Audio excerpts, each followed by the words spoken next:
Hi hello नमस्ते. स्वाती सांडबोर या YouTube चॅनलवर तुम्हा सगळ्यांचं अगदी मनापासून स्वागत करते. तर नेहमीच आपण तुरीचं, मुगाचं किंवा मसूरच्या डाळीचं भाताबरोबर वरण करतो किंवा तुम्ही काय अजून करत असाल वरण किंवा आमटी.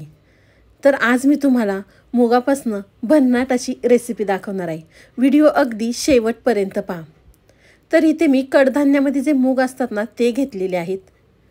तर इथे आपल्याला मूग एका बाउलमध्ये घेऊन स्वच्छ 2 पाण्याने धुवून घ्यायचे आहेत. कडधान्यांवर काही पावडर वगैरे असेल म्हणून आपल्याला इथे 2 पाण्याने स्वच्छ धुवून घ्यायचे आहेत.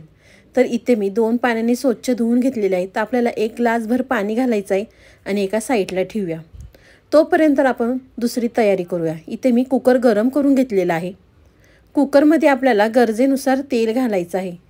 तुम्ही माझ्या चॅनलवर नवीन आला असेल तर प्लीज माझ्या चॅनलला एक सबस्क्राईब नक्कीच करा. तेल घातलं, तेल गरम झालं की आपल्याला अर्धा चमचा मोहरी घालायची आहे, अर्धा चमचा जिरे घालायचे आहेत. जिरे मोहरी छान तडतडली की भरपूर आपल्याला कट केलेला लसूण घालायचा आहे. लसूणसुद्धा तेलावर छान लाल झाला की आपल्याला कढीपत्ता घालायचा आहे.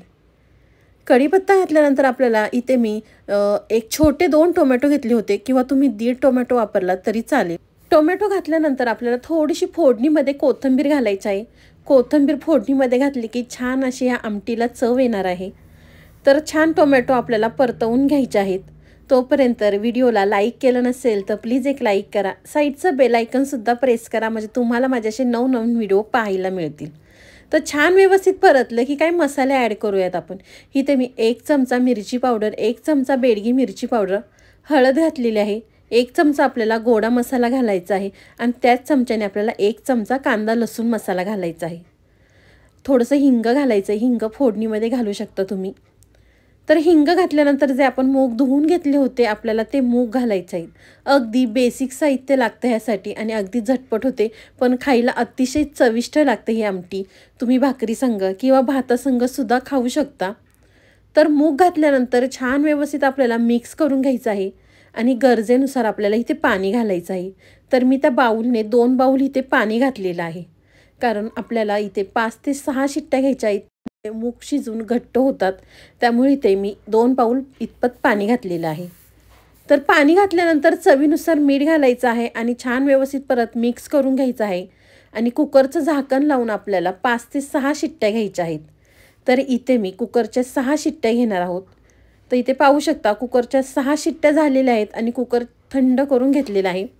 तर आपण झाकण काढून पाहूया. तर पाहू शकता तुम्ही आमटीला रंगसुद्धा खूप सुंदर आलेला आहे आणि ते पाणी घातलेलं आहे आपण बरोबर ते अगदी योग्य प्रमाण झालेलं आहे पाण्याचं आणि मूगसुद्धा छान असे शिजलेले आहेत.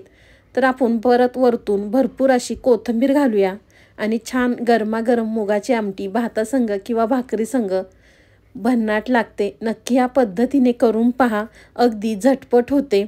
तर तुम्हाला माझी आजची रेसिपी कशी वाटली मला नक्की कमेंट बॉक्समध्ये सांगा. तुम्ही माझा व्हिडिओ कोणत्या शहरातनं किंवा कोणत्या गावातनं पाहता ते सुद्धा मला कमेंट बॉक्समध्ये सांगायला विसरू नका.